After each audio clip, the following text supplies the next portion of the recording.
Hello and welcome to Autosport's look back at the biggest news stories to come out of this year's pre-season test. I'm Martyn Lee, joined by Matt Q back in the UK, just off a flight, and Alex Kalinauckas, who is hanging out in Bahrain ahead of this weekend's opening round of the 2023 Formula One season. Guys, a quick recap on the test.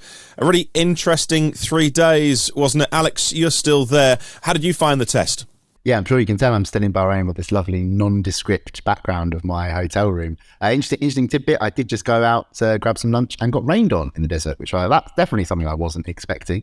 But yeah, the test was pretty much as we were expecting, I think. Red Bull looking like the dominant package. A little bit of disappointment. Ferrari's clearly not quite as confident. And, you really need those two teams together to have a good title battle. And Mercedes was the big unknown. So they're sort of suggesting things have still got to come their way. They've got to make changes to their car before they can get back into title fight consideration. But the big stories really are further down the grid. I think the top three are sort of as you were. And then it's getting to Aston Martin, suddenly looking amazing. Alpine, quietly confident, big upgrade package to come this weekend.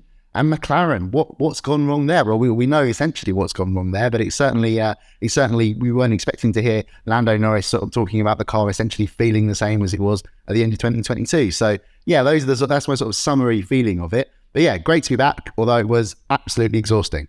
No sympathy for you. It's all a relative thing. We're working covering Formula One. It's a wonderful job to be doing. It is still work though, so we are allowed to complain about being exhausted. Of course, yeah. And on reflection, Matt, how do you think the teams coped? Because this time last year, we'd already done 3 days in Barcelona before they rocked on up in Bahrain. Limited running ahead of the first race. How do you think they coped this year?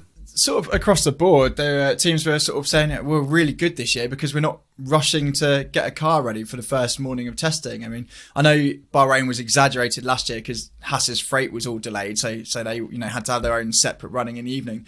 But sort of everyone was like, wow, this is so much calmer than it was 12 months ago. So they were happy in that respect. And although everyone wants more time, regardless of the budget cap, people want more time to test. I think this sort of sheer unreliability, I think we're clocking up, on day one alone, it was another 800 miles over the first day in Bahrain last year, which bear in mind they'd already had all the troubleshooting at Barcelona. That sort of offsets how limited your time are. If you're not breaking down or brake fires or changing the floors because of porpoising, you can get, stick to your run plans a bit more, which everyone bar McLaren, with their protracted issues sort of did, then you can offset it a little bit. I know, there was some conversation that testing is a bit boring. Obviously, Alex and me are so lucky to be trackside that watching a Formula One car is never boring, but this is what you get with the proliferation of the broadcast of F1, that if more is more, then yeah, a car going around in a circle is a bit dull, but there you go. It's still plenty of intriguing plot lines ahead of a fascinating season, I'm sure. Let's get to it then. The top 5 news stories to come out of testing.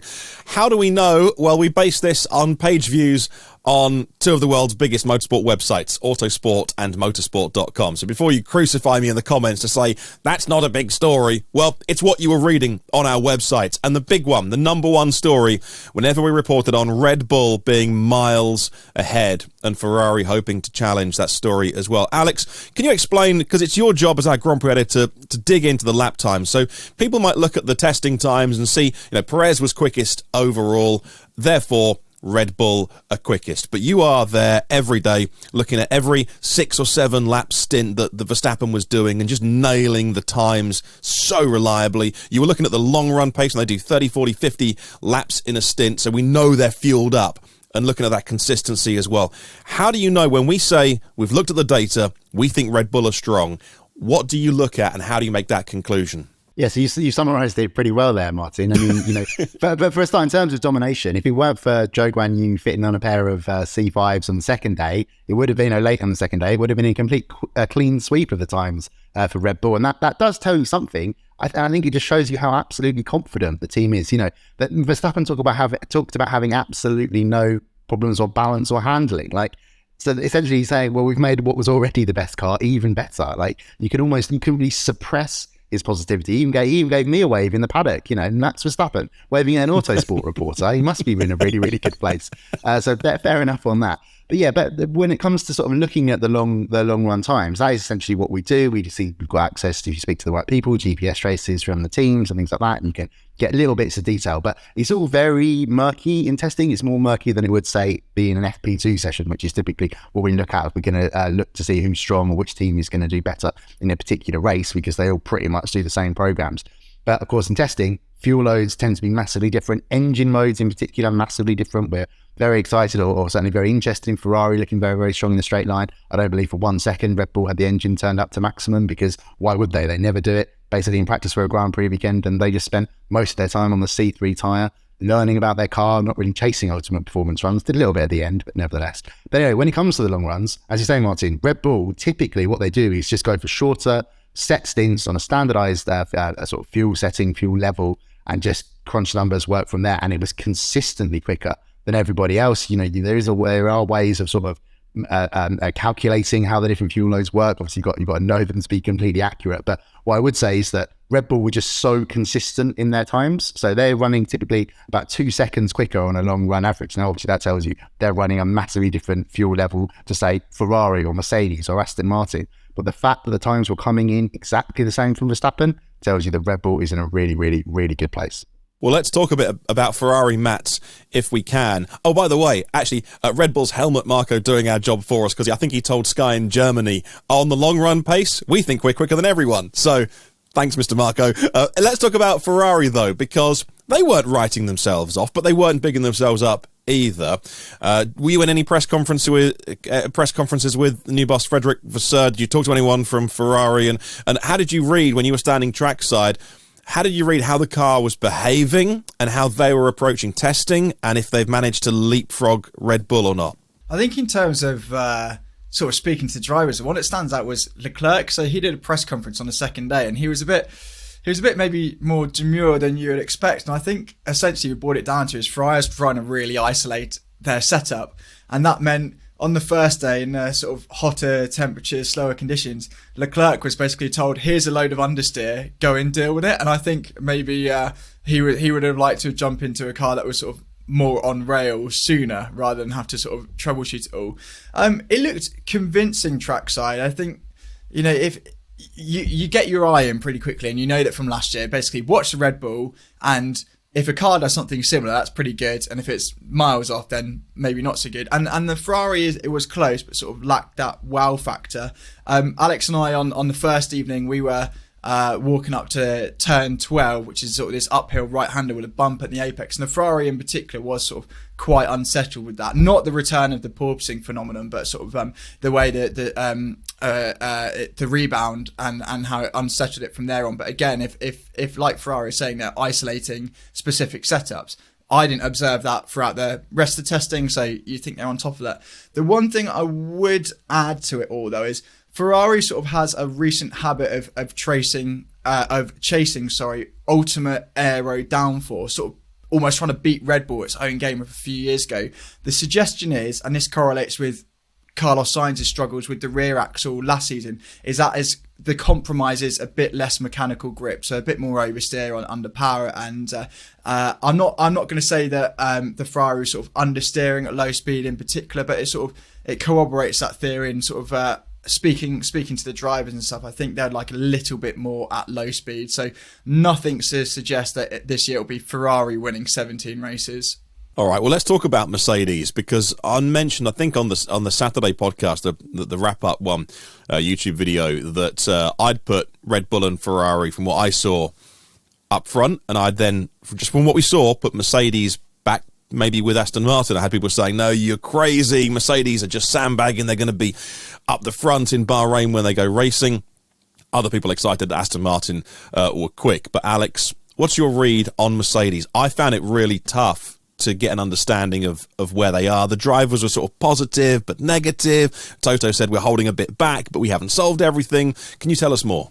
Well, it's quite a complex picture with Mercedes, because there were times on certain long runs where George Russell compared very, very favourably to Charles Leclerc, but they didn't compare anywhere compared to the Red Bull. We already discussed about the fuel load suggestion for that. But with Mercedes, it's essentially that this test was all about sort of, at first, making sure they'd engineered out several of the problems with the W13. They seem to have done that. porpoising, not an issue. The bouncing, or the really hard ride from the rock solid suspension last year, that seems to have been fixed. But the car just isn't handling how the drivers want it. I think you've got to listen to what Lewis Hamilton says when he's like, there are still certain problems in terms of the balance that we had last year. So in terms of that ultimate speed, because that's really what the drivers are looking for, is the feel to when it really gets down to qualifying, can they push absolutely flat out? The car, therefore, is still a step further back, we can assume, from Red Bull in particular, but Ferrari as well. That said, Mercedes always is better during the races. We saw that so many times last year. So I think they'll probably be a factor, because when we look at testing times, they're all covered by absolute seconds. When it comes to the actual race weekend, it's going to be tenths. They are going to be much closer. I understand the sort of sandbagging claims from fans who, there were so many years when Mercedes was saying, oh, actually, we're not very confident, we're out of it, blah, blah, blah, and then they came and blew everybody away. But this year, because it's the same concept, essentially as it was at the end of 2022, there's no reason to suspect that they are going to suddenly have made a massive gain. And Mercedes are still talking, even though they've proved the concept is, it's fixed some of its problems, they're still talking about changing the side pods, which is a secondary thing to sort of feed the underfloor area, but it's still a really, really important one. So I think we've got to take from that Mercedes still doesn't feel it's in the game, and it's hoping to work its way back and get there eventually. If you love your tech stuff, then stay tuned. Tomorrow we'll bring you a tech review with Jonathan Noble and Matt Summerfield, followed on Wednesday with our performance review, when John and I will be joined by a guest F1 performance engineer who's been crunching the data all weekend. Okay, our third biggest story, and people here, it's not a positive story, so people are maybe a bit of ambulance chasing here because they want to read about the negative stuff, and that is McLaren's woes. We could see loads of our readers were wanting to read more about McLaren. Well, they were pretty downbeat at launch. The start of the test wasn't great. They were doing running fixes on some aero stuff at the front. But Matt, is it really as bad as everyone thinks for McLaren? It depends how far you want to go. I've been writing Autosport sort of trackside review, and the bit I opened with is that, we're testing, we don't know a lot, but you can stick a car with a full fuel tanks, old tyres, a low engine mode, and it will not flatter the car, but a good chassis should still always shine through. Whereas, we were seeing a lot of understeer, like a frustrated Lando Norris behind the wheel, just waiting so long to get on the throttle and then a bit nervous. So it really is hard to cover an entirely bad car up. And I think, we're hearing that they want to bring in effectively a B-spec car for Baku, which is never a good sign if it's a radical overhaul, and it fits in with, again, the sort of, as you said, Martin, the downbeat attitude at launch and drivers playing down expectations. But I think what's almost most frustrating is that Lando Norris has said, this year we don't need to have ultimate performance. We're not expecting to win titles, but I just want to be happier in the car. I want to know that on one lap, turn 2, it will behave on this way, and then the next lap on turn 2, it will behave the similar way, instead of the massive inconsistency they've had. I would say that inconsistency is still there. So that's a worry if they're, not dialing out the most fundamental flaw and keeping drivers happy.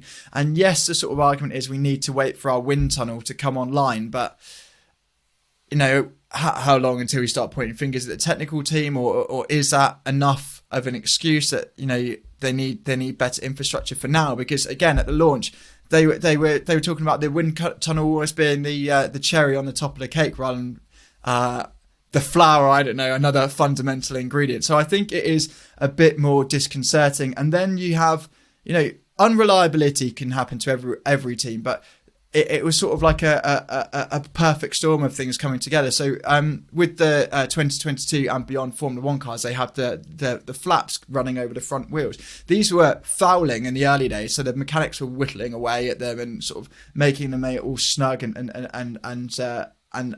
not sort of make contact with the rubber, which, other teams have struggled with that before. But then, come the final day, they had to bench Norris after, I think it was it was 44 laps, I believe, is all he managed, because then they were too weak and they needed strengthening. It's just little things like that. So last year, you think back to they had too smaller brake ducts and the fires, and yes, that didn't fundamentally ruin their season. They were in that good contest with Alpine for fourth, but it put them on the back foot. And the McLaren insiders are saying the chatter amongst the mechanics and the engineers is sort of, here we go again. And what we saw on track, and arguably what the drivers saying, just underline that. So yeah, McLaren fans, I think, will be disappointed with the first few races. Yeah, and what struck me is when you and I did a show over the weekend, and you mentioned that even Zach Brown's body language, you tried to sense something from that. Now, I've met him a few times, and like many people in Formula One, he is a charismatic force of nature, like many team bosses as well. You have to be. But when he walks in the room, you notice he's there. So for him to, again, not be bounding around, even if you're not showing all your cards at testing, that, I don't know, little red flags. I just want McLaren to do well this year to see what they can do. But let's talk about a team who did have a good test, maybe a dark horse for some people. Aston Martin. They got themselves a new technical director, former head of aero from Red Bull. His feet are well under the table now. Certainly this car will have been his design. We didn't see any Stroll because of a mountain bike injury, which they were being very cagey about naturally, but we saw Drogovic in the car, Alonso in the car. He looked like 20 years junior to him. He was bouncing around and trying to he's a good poker player, but I'm not sure he was disguising how happy he was. But are we overblowing it? Are we overblowing, Alex, how good Aston Martin's test was? Oh, that's an excellent question. Are we overblowing it? Well, fine. Not from the test. The test was excellent, absolutely excellent. Whether that translates into them being able to take on Mercedes come the race weekend, as some people were suggesting that they are actually better than Mercedes. I personally think that's a bit of a stretch, and what my mind goes back to when I say that is that Matt talked about when the two of us went trackside. We went trackside on, I think it was the second morning. We're down at the double apex left of turns 9 and 10, where Sergio Perez was coming through every single time, failing to hit an apex. Looking up most of the time as well. But Fernando Alonso was the complete opposite. It was perfect every single time. He was so early on the throttle. And talking to, insiders at Aston Martin, they're saying actually, in a weird way, this car is actually quite easy to drive. And obviously it's all relative. It's still a Formula One car. It's still very difficult to drive. But those little bits the drivers are really keen to have, the Aston has it. What I would say is, based on that trackside observation, is based on how early Alonso was getting on the power. And it was way earlier than everybody else, so a good stable package, but perhaps potentially maybe not as much fuel in it. I don't know, of course, never going to know the exact numbers. But yeah, in terms of the test, not overblowing it. Aston Martin looked brilliant. You talk about Dan Fallows, the team at Aston there. It is still very, very like the Red Bull, but it's got some other different ideas on it as well. They've gone the sort of Alpine route of channeling the air down the inside of the side pods, and it looks like a glorious package. The key thing, though, the reason why people are getting excited about Aston's potential come race day and the rest of the season, is that Alonso produced an extremely competitive long run at the very end of the final day. And in fact, Aston totally sort of didn't engage in that. It wasn't quite like a Q3 shootout, but that, under the lights in the cooler, best conditions, several teams going for finally doing a bit of performance running. Aston didn't do that. So what does that tell me? It tells me they're very, very confident about the package they've got. Wanted to do their own thing. And as you say, Fernando Alonso, very happy, enjoying what I'm told is a sort of a honeymoon period with his team. But hey, if it carries on, being this good, being successful, maybe it'll be a marriage that finally for Alonso lasts very nicely in Formula One. Someone in the comments from that video we made over the weekend said that I wasn't bigging up Aston enough, and I promised them that when Alonso gets his first podium this year, we'll do a video or a podcast, and I'll be wearing my green Aston top just to keep that one person happy. But let me tell you about the reaction to Alonso and Sebastian Vettel being a partnership this weekend. It just broke the internet. But is that just because we put up a post on our social media? We put the two together to say, well, look, if Stroll can't race this weekend, you're talking Drogovic or Van Dorn, or hey, what about two multiple world champions? Alex, is that just pie in the sky? Did the paddock just laugh that off? Is there no chance Vettel would come back this weekend? Certainly for Bahrain, Aston have already come out and said that if Lance Stroll can't race, that it will be Felipe Drugovich. I think that I'm not quite sure, it's obviously they're very the same one, they're being very cagey, some sort of PR game. But if you believe the rumours about how severe Lance's injuries are, there's no way he'll be racing in Bahrain this weekend. So I wouldn't be surprised at all if Felipe Drugovich does end up making a debut. That'll be good for him. Formula 2 champion. You'd like to see people making the step up. But the sort of thinking more long term is that maybe they could get Sebastian Vettel in for Saudi Arabia. Now, Mike Crack answered that question, considered it. He didn't dismiss it out of hand, as that they have been talking. Maybe there were a few WhatsApps and text exchange. You never know. But in terms of it ultimately boils down to, there's on the one argument, it's like, it makes a mockery of having a reserve driver and things like that. But this is a business ultimately. It's based on results. You've got to think about getting the best results possible.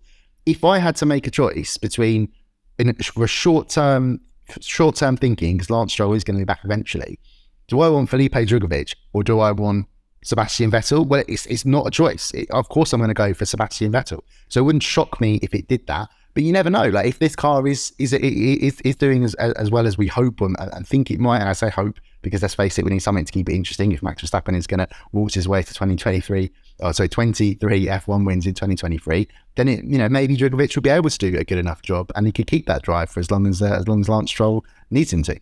Absolutely. Get well soon, Lance. And when we say the rumours in the paddock, they're not just people saying, he's really ill, but actually hearing specific things like the people working on him and the people that put Marc Marquez from MotoGP back together. And they're quite specific things that you get told in the paddock, and you think, well, okay, so it's not official from the team, but that's quite serious. So get well soon, Lance, if he is properly poorly. Very quickly, Matt, I'll come to you because a story came out with the drivers getting together to give a bit of a pasting to this news about the proposed tyre blanket ban. It's all in the effort, I think, from what I understand, of saving money. But why are the drivers upset about this? They're saying it on the grounds of safety, really, because you come out on cold tyres and low traction, and it means you're filtering out the pit lane really slowly. The potential for a collision is massive, and they're going. We or some of them. There's quite a big split. Verstappen in favour, Sainz and Lewis Hamilton, against. But they're saying, if an accident happens, it's on your hands. I did notice that on Twitter, James Hinchcliffe, the IndyCar driver, said, I don't get it. I think it's a great spectacle, and there's sort of the debate around, does scrapping tyre warmers and not having to heat the tyres, not having to bring the infrastructure, does that save the planet? Does it help with F1 sustainability, or does the sort of squirming around and whatever to put heat back in the tyres, does it offset that? The thing I'd add is I don't think it will. The intention is to spice up the racing. It depends what you want. It depends if a DRS overtake is particularly satisfying to you, because DTM tried this a few years ago. They scrapped the tyre warmers, and yes, statistically there were more overtakes, but they were really unsatisfying because one car comes out the pits with cold tyres and it's a foregone conclusion. They can't put up a fight. They just resist and wait for the next pit stop when their tyres are up to speed and the person that's just overtaken them has cooled off. So there might be more trading of position, but you want it to be a satisfying, protracted thing rather than just sort of easy, like someone's turned the settings down a little bit. So that's my reservation. But F1's coming at it from cost and sustainability angle. Well, that one's going to rumble on. Guys, thank you. Have a great weekend this weekend. I'm sure we'll catch up with you soon. Alex, enjoy the rain in Bahrain. That must be fun. I can see that the clouds have disappeared, but it's still incredibly windy. No one's from what I can see out of the balcony, no one's even sitting around the swimming pool. That was going to be. I've got far too much work to do to be doing such things. But yeah, maybe tomorrow. Right. Okay. Sure. Or maybe the speeders will be on later. There's a mental image for you. Don't forget to like the video if you enjoyed it, and remember to subscribe so you don't miss out on more shows like this. Like I mentioned, we're going to be back with some tech stuff this week as well, so make sure you hit subscribe. Thank you for watching, and we'll see you on the next one.